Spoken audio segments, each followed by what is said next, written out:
పప్పుచారులకు వడియాలకు బదులుగా అరటి పువ్వుతో పకోడీ ఇలా కూడా వేసుకోవచ్చు.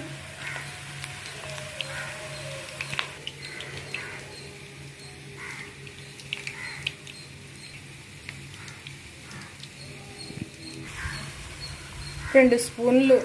కార్న్ ఫ్లోరు, 2 స్పూన్లు గోధుమ పిండి తీసుకొని ఉప్పు, కారం, 2 పచ్చిమిర్చి ముక్కలుగా కోసి ఆ పిండిలో కలిపేసుకొని జీలకర్ర కలిపి అందులో ఒక గుడ్డు కొట్టి ఎల్లో పచ్చసొన్న తెల్లసొన్న 2 కలిపేసుకొని దానిలో ఒక ఉల్లిపాయ సన్నగా తరిగి అరటి పువ్వులు, శుభ్రం చేసిన అరటి పువ్వులు, ఉల్లిపాయ ముక్కలు, నిలువుగా కోసిన ఉల్లిపాయ ముక్కలు ఆ పిండిలో కలిపేసి పకోడీలాగా కలుపుకొని ఇలా